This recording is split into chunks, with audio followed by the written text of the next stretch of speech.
It's day 18 of the war with Iran. I don't want war. I don't want a loss of human life. But I have to trust in the president right now. I have to. Doug King is the kind of Trump supporter whose faith in the commander-in-chief is unwavering. What do you make of the possible impact of a long, protracted war? I have total faith in our military, and I don't think Iran stands a chance. While there are some cracks appearing in MAGA world over the war, Doug, a decades-long member of the United Auto Workers Union based in Michigan, is standing firm. They're actually a national company.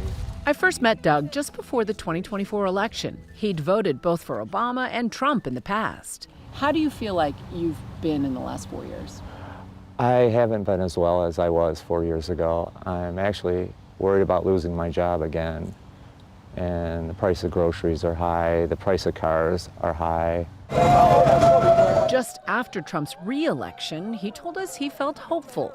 I look forward to Trump bringing back the United States economy, and I look forward to peace in the Middle East. When we last spoke with you in 2024, you said that you were looking forward to peace in the Middle East.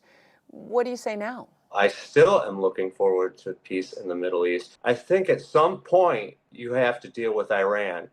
And wait, do you wait till they get stronger and stronger? On day 18 of the war in Iran, strikes continued in the capital of Tehran. Israeli forces killed Ali Lariani, who many believe was acting as Iran's de facto leader. And here in the U.S., President Trump's top counterterrorism official resigned, the highest-profile administration member to quit over opposition to the war. U.S. Army veteran Joe Kent writing, "I cannot in good conscience support the ongoing war in Iran. It's clear that we started this war due to pressure from Israel and its powerful American lobby." Trump, who has long supported Kent's political career despite Kent's controversies and past associations with anti-Semites, today brushing off his resignation. I always thought he was a nice guy, but I always thought he was weak on security, very weak on security. I didn't know him well.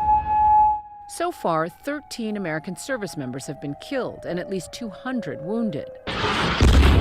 It's been over 2 weeks since the Pentagon launched the initial attack with Israel, killing Iran's top leaders, including the ruling Ayatollah. Oh my God. Iran retaliating with drone attacks on neighboring Gulf countries, U.S. targets in the region, including American embassies, and effectively shutting down the Strait of Hormuz, spiking gas prices and threatening the global economy. What do you make of the fact that gas prices are spiking? For me, talking about gas prices seems a little bit selfish because people are dying. But I'm hoping that this doesn't drag on and it isn't a big drag on the economy. The administration's timeline for the military mission against Iran shifting. From the beginning, we projected 4 to 5 weeks. We're achieving major strides toward completing our military objective. And some people could say they're pretty well complete. We will not relent until the enemy is totally and decisively defeated. But we do so on our timeline. Many in the president's party back his decision. According to a recent poll, 85% of Republicans support military action against Iran. Still, from the onset, there have been high-profile detractors, like conservative host Megyn Kelly on her Sirius XM show. No one should have to die for a foreign country. I don't think those 4 service members died for the United States. Popular podcaster Joe Rogan, who endorsed President Trump in the 2024 election, now puzzled by his actions. It just seems so insane based on what he ran on. I mean, this is why a lot of people feel betrayed, right? He ran on no more wars and these stupid, senseless wars, and then we have one that we can't even really clearly define why we did it. And Kentucky Congressman Tom Massey, a staunch Republican, questioning the reasoning for war. We've been given 3 or 4 reasons. Last summer, it was to degrade their nuclear capability into the Stone Ages, and we were told that objective was met. So they can't use that excuse now. Natalie Winters is a rising voice in the MAGA movement, often appearing with Steve Bannon on his War Room podcast. I mean, I don't think you can come away with any other conclusion than that the messaging is all over the place. She's part of the splintering within the MAGA coalition, now critical of the U.S. strikes in Iran. We don't need to continue sinking blood, treasure, and more American lives to bring about a regime that we don't even necessarily know that they would want to abandon their nuclear desires.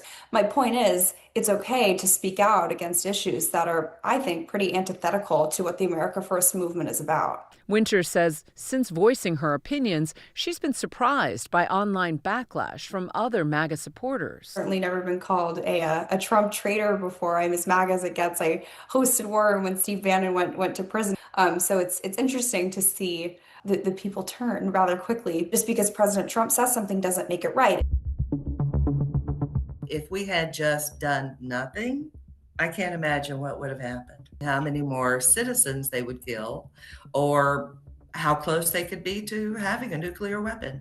North Carolina Republican voter Beverly Nathan helped campaign for President Trump in her Democratic-leaning county.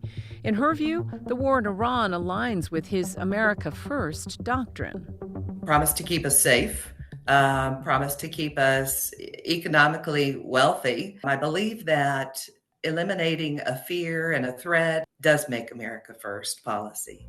As for Doug, he tells me he hopes for a limited conflict with Iran. I'm hoping that they have a great plan and this is going to be quick.